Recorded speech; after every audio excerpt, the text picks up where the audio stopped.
Mi nombre es Julie Rojas Oyola, curso la licenciatura en Artes Escénicas de la Universidad Pedagógica Nacional. En séptimo semestre escogí el énfasis de creación porque sentí que era una oportunidad de por fin trabajar sobre los temas que a mí me habían llevado a estudiar esa carrera. Es decir, el dolor, o algo que yo identifico y defino como dolor. Es un dolor intangible, que no se ve pero se siente, que no sé si está en un lugar del cuerpo o en muchos o en todo, quizás, que no sé si está dentro o está afuera, pero que duele. Llevo 2 semestres en este proceso que no ha sido más que un espacio de constante confrontación conmigo misma, de ingeniar maneras de transformar eso que yo entendía como dolor en actos artísticos que algunas veces llamaba rituales y otras simplemente no me importaba ponerle un nombre o encasillarlo en algún género teatral. Más que eso, lo que quería era expresar lo que sentía, lo que alguna vez había vivido y tratar de sanarme mis propias heridas.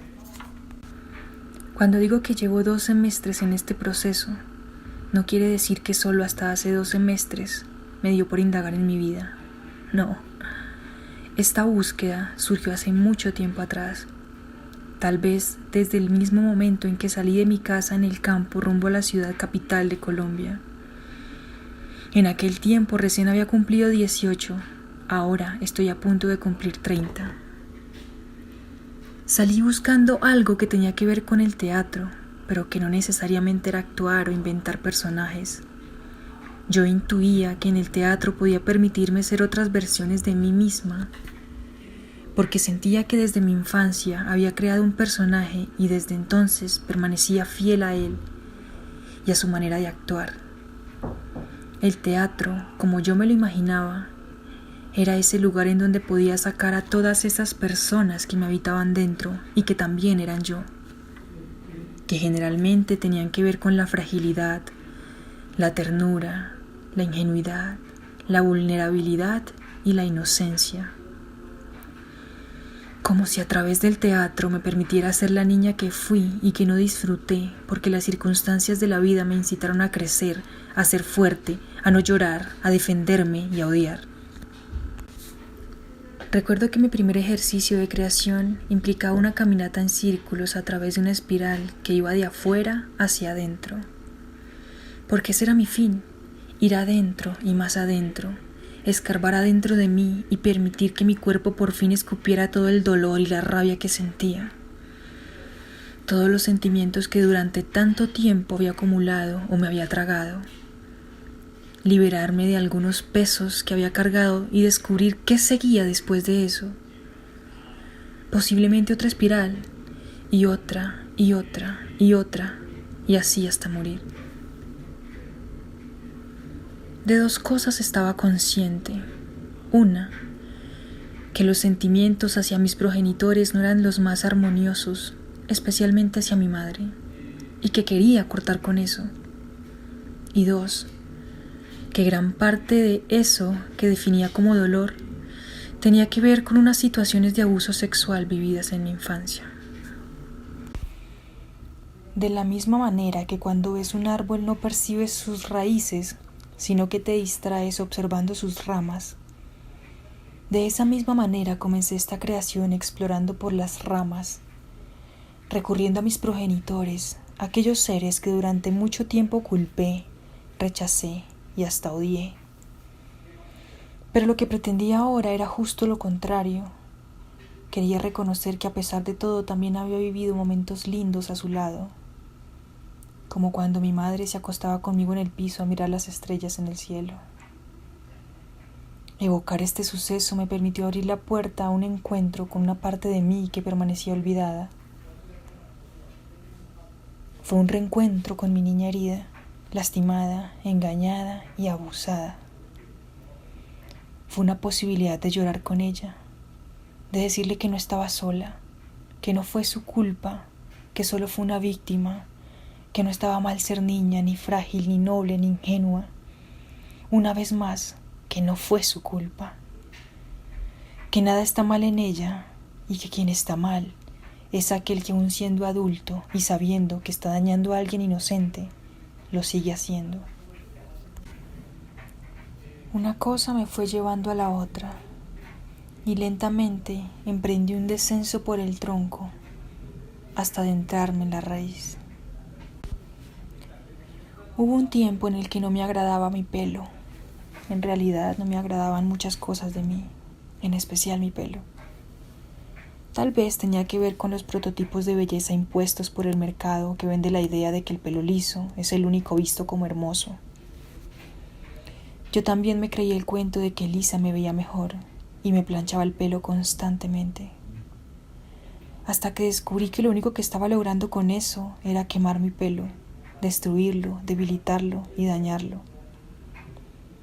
En ese momento entendí que yo no era eso, que jamás sería lisa. Yo nací crespa y así debía amarme, y así fue. Y desde ese momento comencé a lucir mi cabello crespo con orgullo, con alegría y total fascinación. Desde ese momento mi cabellera me daba seguridad, me hacía sentir bonita. Me sentía imponente cuando llegaba a un lugar solo por lo abundante y largo de mi cabello. Sentía que sí o sí la gente me observaba. Después descubrí que el cabello es la extensión de nuestros pensamientos y también es la fuerza. Cuando empecé a transitar por la espiral, comencé a sentir la necesidad de cortarme el pelo, pero no cualquier corte. Lo que yo quería era arrancar de raíz con los pensamientos de odio hacia mí, mi vida, mi infancia, mi madre, mi padre y el lugar a donde crecí. Algo adentro de mí me pedía a gritos un corte definitivo, soltar literalmente el peso que cargaba en mi cabeza y en mi cuerpo, y así lo hice. Le propuse a mi madre realizar un ritual en el que ella me cortaría el pelo, pero antes de eso, tuvimos una conversación profunda y sincera, donde yo le expresé mi necesidad de entablar una relación más sana con ella, sin tantos ataques mutuos o resentimientos por nada. Le conté que había leído que las madres y las hijas tienen una anatomía idéntica en la parte del cerebro encargado de las emociones. Es decir, si hay alguien que pueda entender lo que una hija siente, esa es la madre. Sin embargo, esto también quería decir que algunas veces la relación entre madres e hijas provocaban choques constantes y una relación algo así como amor-odio. Después de hablar de diferentes cosas, expresarle las razones por las que me quería cortar el pelo, ella finalmente terminó diciendo: ahora sí, ya me dieron ganas de cortarle el pelo, ya me convencí. Acordamos pensar cosas agradables en ese momento. Yo le dije que mientras lo cortaba, pensara en lo que ella sintiera que representaba ese corte. Ella solo quería que yo dejara los miedos a un lado y fuera más segura de mí misma, que confiara y que creyera en mí y en mis capacidades, que me arriesgara a hacer lo que fuera que quisiera hacer en la vida, pero que lo hiciera, porque percibía que en algún punto el miedo me paralizaba y me quedaba ahí, inmóvil, a punto de dar el gran salto, pero me arrepentía. Y yo solo quería soltar los miedos, las inseguridades, los resentimientos, los recuerdos dolorosos y crecer. Que en la misma medida que creciera nuevamente mi cabello hacia el cielo, mis raíces fueran creciendo en el suelo al que pertenezco y me permitieran reconciliarme con mi madre, con mi infancia, con mi padre y con mi territorio. En un momento, mientras mi madre me cortaba el pelo, me dijo: ¿está pensando lo que tiene que pensar? Y yo le dije: sí. ¿Y usted? Yo también, me respondió. La primera parte de este proceso finalizó con una gran muerte, un descenso a las profundidades más oscuras de mi ser, un descargue de furia y de ira contra la figura que representaba al abusador o abusadores. Esa presentación fue una posibilidad de liberar la pulsión de matar, de golpear, de expulsar la violencia que fue depositada en mí cuando unas manos perversas tocaron las puertas de mi casa, de mi cuerpo, de mi universo. No sé cuánto tiempo estuve muerta. Solo sé que tomó un buen tiempo ascender. Así comenzó la segunda parte de esta transformación, caminando a oscuras, queriendo ver la luz, pero con temor a avanzar por dar un paso en falso, a caer, a fracasar, a perder.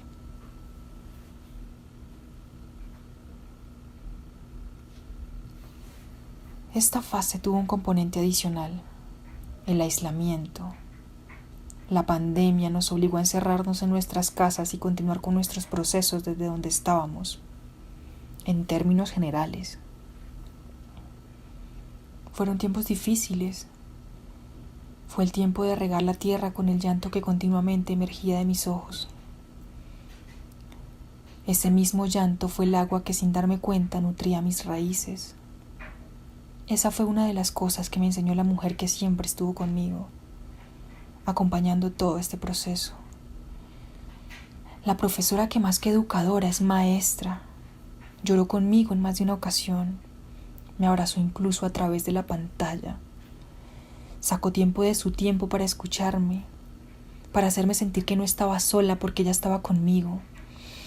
Y estuvo conmigo cuando más la necesité, cuando ese laberinto oscuro parecía no tener salida y por más que intentaba, lo único que lograba era chocarme con todo lo que tenía enfrente. Y las fuerzas se agotaban y ya no quería andar más y quería lanzar todo a la mierda porque todo parecía ser demasiado. Que esta sea una oportunidad para decirle gracias, maestra Claudia. Quedaron muchas cosas positivas de ese descenso al inframundo. Una de esas fue haberle confesado a mi madre el secreto que ocultaba en torno al abuso. Incluso poder decirle el nombre de mis abusadores. Ese fue otro peso que me quité de encima. Y sin lugar a dudas, me hizo saber que siempre tendré una madre con la cual puedo contar. Siempre. Poco a poco, y a medida que pasaba el tiempo, mi mente empezó a recordar cosas bonitas de mi infancia, cosas que hacía, disfrutaba y ahora añoraba. Sin darme cuenta empecé a querer mi tierra, el lugar a donde había nacido, y a sentirme parte de ese territorio, a comprender que existe allí un tejido de relaciones, no solo con mi familia o con las personas que habitan ahí, sino que también hay un tejido de relaciones con la naturaleza y todos sus elementos, con la manera en que aprendí a transformarlos y a beneficiarme de ellos, y algunas veces a interpretarlos como lenguaje que no está escrito en ninguna parte, pero que yo sé que existe. Como cuando el fogón avisa que vendrá una visita y de qué parte llegará, o el viento anuncia una fuerte lluvia que se avecina, o el sonido de algún espíritu anuncia tiempo de lluvia o tiempo de sequía, o algún animal nocturno anuncia la muerte de algún conocido, o ver y escuchar un río crecer y entender el viejo refrán: cuando el río suena es porque piedras lleva. Son tantas cosas que aprendí en el campo, que heredé de todos aquellos que estuvieron antes de mí, que no puedo más que reconocer su legado, estar orgullosa de portar ese conocimiento, honrarlo y procurar conservarlo. Soy consciente que existe un destino colectivo que tiene que ver con un sistema familiar, que algunas situaciones de mi vida están marcadas por ese sistema, por todo lo que hubo antes, por una historia transgeneracional que muchas veces parece repetirse. No obstante, también existe una libertad individual, esa que desde mi lugar de mujer adulta puedo decidir si repito o transformo. Así concluyó esta segunda parte del proceso. Así finalizó octavo semestre, quitando capas secas de una gran cebolla, avanzando en círculos sobre una gran espiral, que es la vida, y que muchas veces me lleva a transitar por lugares que yo creía ya superados, pero que indudablemente cada vez que los paso, siempre es como la primera vez. Y así sigo, ensayando, experimentando y mutando.